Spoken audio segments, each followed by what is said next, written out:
wax ni Ousmane Sonko devrait être renvoyé. waaw parce que ci laa bëgg enchaîner. La grande question c'est pourquoi. waaw Pourquoi quelqu'un qui te désigne nga nekk président. qui accepte sous ta pression ba mu nekk premier ministre. parce que du dafa ñëw ne kaay nekk premier ministre rek mu nangu. il voulait le mettre à l'aise kooku exiger que ba mu nekk son premier ministre. nekk son protecteur. téyel ko réew mi. amul benn faute administrative boo ko mën a wax. fexe ba teg Sénégal ci yoon sous sa direction. léegi lan moo waral boole. lan benn non, c'est Baye Mayoro qui a posé ce débat. Ouais, qui est ça. DG, qui est membre donc du ministère de l'urbanisme. Baye... qui était membre de PASTEF bien avant ñu ko. Très bien Baye Mayoro qui pose ce débat du le problème est très simple. fii la ñuy xamee la personnalité du président de la République. Voilà. ak le respect bi mu am ci premier ministre am. Baye Mayoro normalement mercredi soir waratul nekk DG. fii la ñuy xamee personnalité président ak respect bi mu am ci premier ministre am. muy son ministre de tutelle. war na mën a déjà dès demain.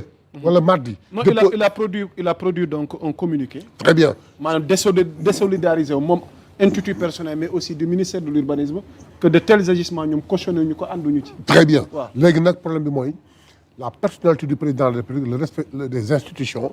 ah ba pare respect bi mu am ci premier ministre am au point où un DG mën a taxaw. di wax ji bon wax ju ñaaw. quand il dit ce petit premier ministre. mais logiquement mercredi ah dans les war na ko bale mu topp dem feneen mais léegi. le premier ministre yow nekk sa protecteur kenn du la wax on touche même pour le président kuy wax Ousmane Sonko koy waxal. ku grève sax da nga naan Ousmane Sonko lay gisi yow defaral la ba nga toog nekk ca kaw jàpp sa ñaambur téyel la réew mi téyel la économie réew mi nga jékki-jékki xëy rek pour des raisons politiques wax na la mais Ousmane Sonko moo waroon am lu ko naqari mu démissionné mais il dit que ni je vais rester parce que projet bi ëppale wu ma ci ma toog def sacrifice lu ma neex ak lu ma naqari yëpp et il continue à faire excellemment son travail mais en quoi sur quelle raison lañ koy jël ba kii moo tax man ces choses là je n'y crois pas. ok mais li wóor ba wóor mooy nous sommes à l'écoute pour que mercredi que ce monsieur là dégage. xam boppam mu dem topp ci àll ba bàyyi le petit premier ministre continuer yóbbu Sénégal fa mu jëm. ok alors di nuyuwaat internautes yi mu mel ni nag dañuy bëgg a dugg nag ci biir waxtaan wi honorable ci yow laa des discours du président Bassirou Diomaye Diakhar Faye ci 3 avril bi defe naa ni teewlu nga ko. bu baax à titre de résumé rek buñ ci mënee dikkaat yow donc luñ ci mën a leeralal. waaw il faut balay loolu il faut ma wax benn mbir j'ai eu la chance. waaw ñaari yoon ma toog ci plateau l'ancien président def discours ma commenté ko. waaw sans gants c'est-à-dire que def ci lépp critique bu ma ce n'est pas aujourd'hui parce que le président ñoo bokk camp à peu près. que damay raay. moi j'étais déçu. li ma mën a wax mooy. il est bien vrai que ni l'armée dafa collaborer ak les JOJ pour les aider. waaw mais ce n'est pas pour autant man j'ai compris par son discours. que lui il faisait le lancement des JOJ. parce que li ñu doon xaar d'abord man li ma bëgg. que ñu casser ce protocole là comment est-ce qu'on l'appelle cette solennité bi am ci discours du président. pourquoi ñu bëgg copier pourquoi ñu bëgg cantonner cadrer le président de la République ci 15-20 minutes man ce que je souhaite et c'est ce que j'ai demandé. kii de communication pourquoi une semaine avant.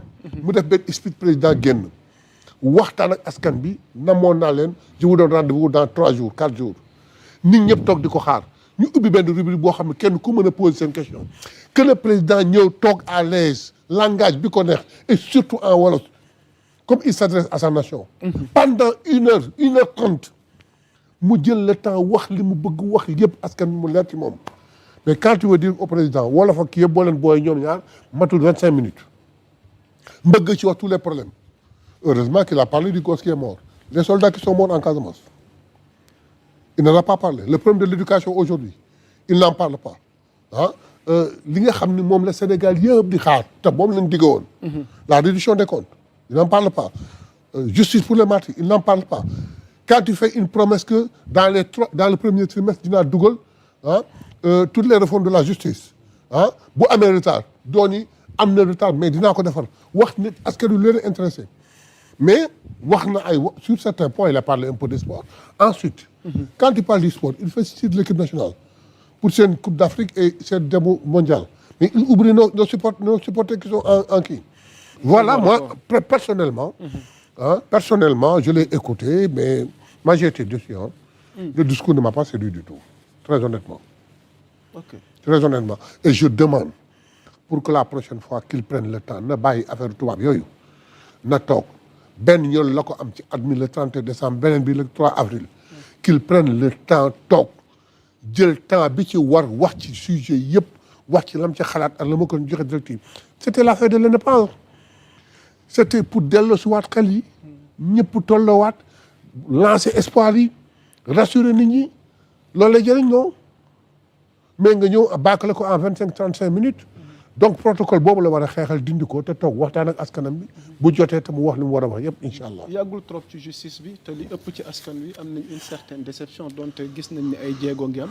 mais ba tey y a beaucoup de responsabilités sur le plan juridique ou judiciaire qui ne sont pas encore situées. Qu'en pensez-vous? Parce que 2 ans bilan à mi-parcours tey où en sommes-nous avec notre justice au Sénégal? mais justement c'est ça le problème léegi le seul espoir que j'ai mooy gëm naa parce que for naa ci wéyu ba ni loolu mënu promettre woon que réforme de la justice cour constitutionnelle bi ak yeneen ak yeneen que mi ngi dans le circuit et ça va arriver sauf que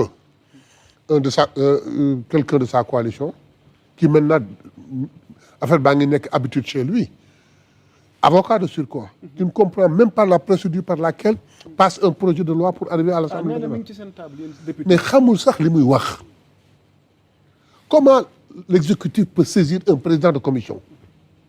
Donc Maître Abdoulaye Tine li mu wax. li mu wax c'est du n'importe quoi c'est du n'importe quoi. L'exécutif. da nga koy démentir en tant que non carrément. ah nee na réforme yi mi ngi ci seen table député yéen a ci des. je ne suis pas encore au courant en tant que député.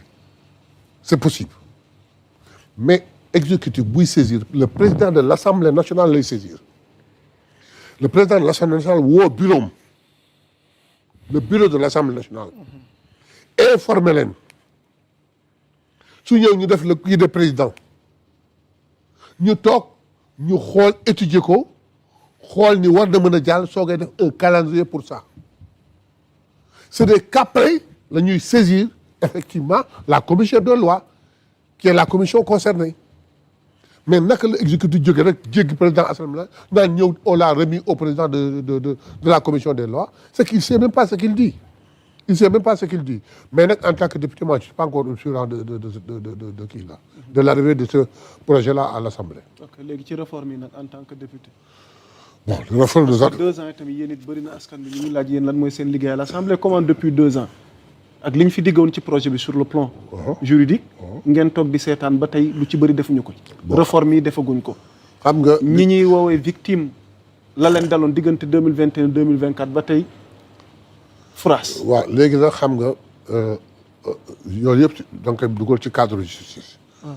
ñun bi ñu jógee d'abord il faut que les gens comprennent une chose. waaw.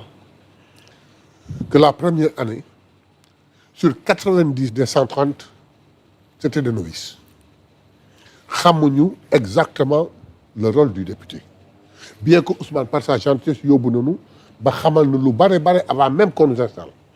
mais néanmoins pendant 1 an presque année jàng la.